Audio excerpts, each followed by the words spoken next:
Hello students, good morning. Welcome to the Bhuj English school trust संचालित जैनाचार्य Shri Ajramarji school online classes. Social science standard 8 chapter 3 nationalism in India. Let's continue with page number 15। Previously हमने nationalism in India में कुछ factors से related बातें की थी। Now next topic is establishment of the Indian National Congress. Indian National Congress किस तरीके से एस्टैब्लिश हुई थी? Let's talk about that. The above state factors and the other regional organization had contributed towards the establishment of the Indian National Congress. जितने भी जो हमने कुछ फैक्टर्स पढ़े थे, पॉलिटिकल इकोनॉमिक जो भी फैक्टर्स हमने पढ़े थे, और दूसरे जो रीजनल ऑर्गेनाइजेशंस थे, उन्होंने मिलकर इंडियन नेशनल कांग्रेस को खड़ा किया था। अब यहाँ पर हम बात करेंगे आगे पेज नंबर 15 पर सर A.O. ह्यूम से related. By the time Sir A.O. Hume retired as a British officer, he had realized that the British Empire was not as secure as it appeared to be. उनको जैसे जैसे वक्त गुजरता गया, वो एक retired British officer थे। जैसे टाइम निकलता गया उनको रियलाइज़ हुआ, उन्हें ये एहसास हुआ कि जो ब्रिटिश एम्पायर है इतना सिक्योर नहीं है जितना होना चाहिए, जो दिखता है। He believed that if the dissatisfaction among the people of India was not taken care of, there were chances of recurrence of revolts similar to the one in 1857 CE. उनके दिमाग में एक चीज़ आई, एक बिलीव आया कि जिस तरीके से लोग डिससेटिस्फैक्शन में है, मीन्स वो लोग अग्री नहीं कर रहे हैं, संतुष्ट नहीं है जैसे, तो हो सकता है कि फ्यूचर में वापस से जो रिवोल्ट 1857 हुआ था वैसा ही कुछ रिवोल्ट हो सके। तो in order to keep the general dissatisfaction at bay, he thought of establishing a political organisation. उन्होंने सोचा कि ये ऑर्डर जो जनरल डिससेटिस्फैक्शन है, लोगों के अंदर जो असंतुष्टि है, तो उसको मद्देनज़र रखते हुए उन्होंने सोचा कि एक पॉलिटिकल ऑर्गेनाइजेशन बनाई जाए। Now see on page number, viceroy Lord Dufferin agreed to his idea and supported him. उनको A.O. ह्यूम को सपोर्ट कर रहे थे वाइसरॉय जो लॉर्ड डफरिन थी, उनकी आइडियाज़ को उन्होंने एज्यूम किया, समझे और उन्होंने उनको सपोर्ट भी किया। With the efforts of Allan Octavian Hume, A.O. Hume का पूरा नाम था Allan Octavian Hume, Indian National Congress was establish in December 1885। Finally जो एफर्ट्स थे, जो मेहनत की गई थी, A.O. ह्यूम ने किया था और उनकी मेहनत से ही फाइनली इंडियन नेशनल कांग्रेस बनाई गई थी दिसंबर 1885 में। The first session of the Indian National Congress was held on 28 December 1885 at Gokuldas Tejpal Sanskrit School of Mumbai with Vyomesh Chandra Banerjee as the president. अब क्या हुआ, एस्टेब्लिशमेंट तो हो गई इंडियन नेशनल कांग्रेस। उसका जो फर्स्ट सेशन जो पहली मीटिंग थी वो हुई थी 28 दिसंबर को 1885 में गोकुलताल तेजपाल संस्कृत स्कूल में, मुंबई में जो आता है, और उनके जो प्रेसिडेंट थे वो थे Womesh Chandra Banerjee. 72 representative from different regions of India were present in this conference. पूरे स्टेट वाइज अगर हम बात करें, इंडिया में जितने अलग अलग स्टेट्स थे, जितने भी रीजन्स थे, उनमें से हर जगह से टोटल मिलाकर 72 रिप्रेजेंटेटिव थे इस कॉन्फ्रेंस में। The main leaders present in the conference were, जो मेन लीडर्स थे इस कॉन्फ्रेंस में प्रेजेंट थे, उनका नाम था Dadabhai Naoroji, Gopal Krishna Gokhale, Pherozeshah Mehta, Badruddin Tyabji, K T. Telang, Dinshaw Wacha, etcetera. Many problems related to the nations were discussed then. अब जो इंडियन नेशनल कांग्रेस बनाने का मोटिव यही था A.O. ह्यूम का कि जितने भी इंडियन से मिलकर उनको जो भी प्रॉब्लम्स है वो सॉर्ट आउट करें, उनको उसके ऊपर से काम करना है। तो इस मीटिंग के अंदर, इस कॉन्फ्रेंस के अंदर हमारे नेशन से रिलेटेड जो भी प्रॉब्लम थी वो डिस्कस की गई थी।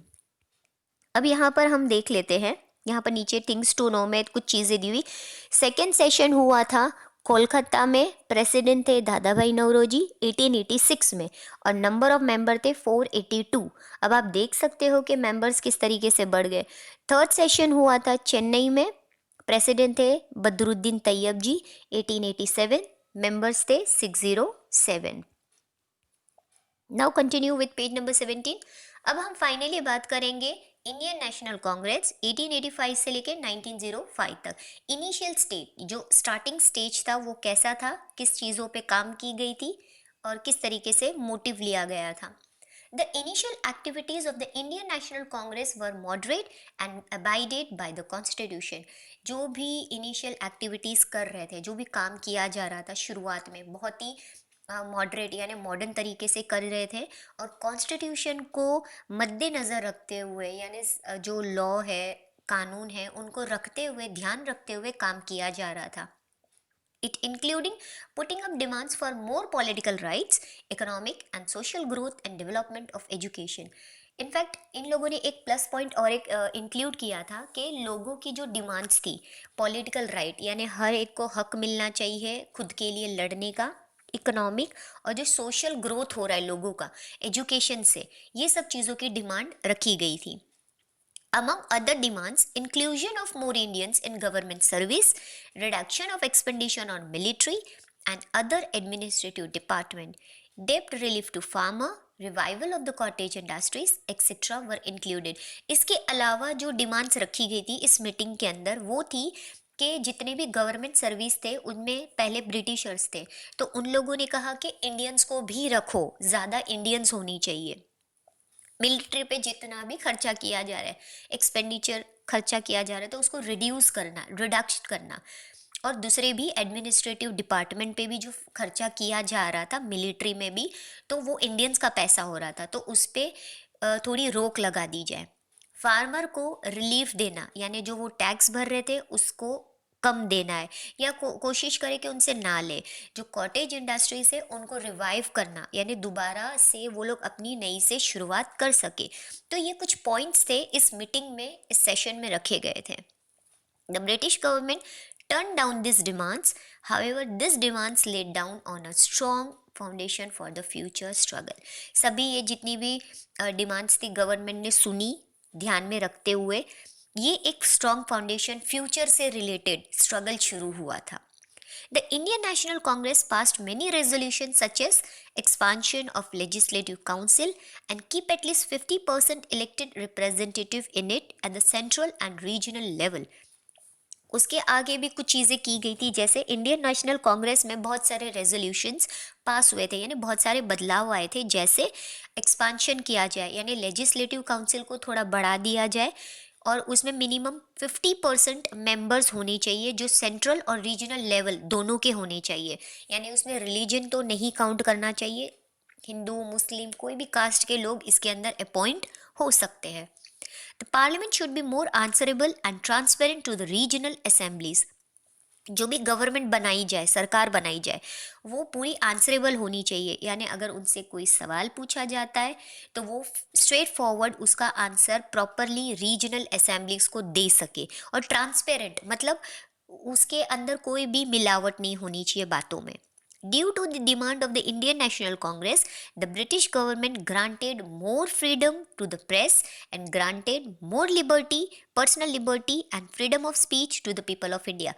Finally, जो भी डिमांड्स रखे गए थे इंडियन नेशनल कांग्रेस में, तो ब्रिटिश गवर्नमेंट ने ज़्यादा फ्रीडम प्रेस को दिया, यानी न्यूज़पेपर के थ्रू आप अपनी बातें बता सकते हो, और पर्सनल लिबर्टी यानी लोगों को अपना अपने बारे में सोचना, अपने कंट्री के बारे में सोचने के लिए भी फ्रीडम दिया गया। फ्रीडम ऑफ स्पीच यानी बोलने का भी हक दिया गया कॉमन पीपल्स को। The Indian National Congress inspired many educated youths and fostered nationalism in the educated class. Indian National Congress जो स्टार्ट हुआ था बहुत सारे लोगों को प्रोत्साहित कर रहा था, इंस्पायर्ड मीन्स प्रोत्साहित कर रहा था, इंस्पायर कर रहा था जितने भी यंगस्टर्स से एजुकेटेड, और उनके दिल में नेशनलिज्म यानी देशभक्ति जागने लगी। As a result many capable and potential leaders join the organisation. अब उससे क्या हुआ, जितने भी केपेबल थे, जो टैलेंटेड लोग थे, पोटेंशियल थे, जिनमें कुछ करने की चाह थी, वो सभी लीडर्स इस ऑर्गेनाइजेशन में ज्वाइंट हो गए। नेक्स्ट हम जो टॉपिक है डिस्कस करेंगे that is policy of divide and rule. Previously हमने वैसे भी फर्स्ट सेम में देखा था कि डिवाइड एंड रूल जो पॉलिसी थी वो ब्रिटिशर्स की पहले से ये पॉइंट था कि डिवाइड करना है फिर हमें रूल करना है, तो उससे रिलेटेड कुछ बात करते हैं। The initial support by the British government to the Indian National Congress soon turned into hostility. अब क्या हुआ, शुरुआत में ब्रिटिश गवर्नमेंट ने बहुत अच्छा अपना योगदान दिया, इंडियन नेशनल कांग्रेस को सपोर्ट हुआ, उन लोगों ने किया कि नहीं आप ये करो, हम आपके साथ हैं। बट धीरे धीरे ये चीज़ बदल गई। The British government official used to attend the session of the Indian National Congress, but later on the government banned the practice. अब क्या हुआ, पहले शुरुआत में ब्रिटिश गवर्नमेंट के जो भी ऑफिशियल्स थे, जो ऑफिसर्स थे, वो हर सेशन को अटेंड करते थे, लेकिन कुछ टाइम बाद उन लोगों ने ये सब चीज़ें बैंड कर दी, मतलब बंद करवा दी कि मीटिंग्स नहीं करनी है, सेशन नहीं करना है, कोई डिस्कशन नहीं करना है। Governor General Lord Curzon took certain steps against the interest of the national integrity and ignored the opinion of the Indians.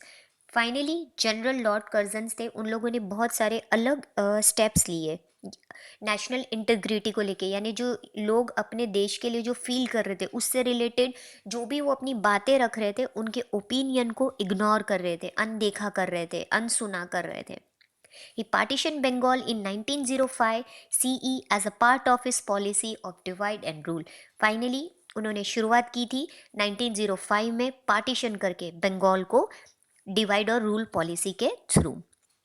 उसी से रिलेटेड हम देखते हैं कि पार्टीशन ऑफ बंगाल एक्चुअली हुआ कैसे, उसके पीछे मेन मोटिव क्या था और किस तरीके से। तो 1905 की बात करेंगे। Bengal was the biggest province of the British India. जब ब्रिटिशर्स इंडिया में थे उस टाइम पर बंगाल सबसे बड़ा प्रोविंस या किंगडम आप बोल सकते हो था। It include certain parts of Bihar and Odisha with a population more than 7 crore 80 lakhs. Bengal में कुछ हिस्सा बिहार का और ओडिशा का, जिनके पॉपुलेशन थे 7 करोड़ 80 लाख से भी ज़्यादा। It was necessary to divide the Bengal since the administration of such a big province was becoming difficult. और ब्रिटिश गवर्नमेंट सोच रहे थे कि अब इतने सारे लोग हैं, करोड़ों के हिसाब से लोग हैं, और इतने बड़े प्रोविंस को चलाना, उनको ऑर्गेनाइज करना, उनका एडमिनिस्ट्रेशन करना बहुत ही टफ पड़ रहा था, डिफ़िकल्ट हो रहा था। तो उन्होंने फाइनली बंगाल को डिवाइड कर दिया, हिस्से कर दिए उसके। Instead of removing the parts of Bihar and Odisha, eastern Bengal with the majority of Muslim population was separated from it. अब उन्होंने क्या किया, बिहार और ओडिशा को अलग नहीं किया बंगाल में से, लेकिन उन्होंने ईस्ट बंगाल में जितने मेजॉरिटी मुस्लिम रहते थे उनको सेपरेट कर दिया। अब यहाँ पर क्या हो रहा है, मुस्लिम को अलग किया, हिंदू सेपरेट हो गए। तो ये एक यूनिटी जो लोगों में थी उसमें डिवाइड कर रहे थे, यानी भेदभाव ला रहे थे रिलीजन को लेकर।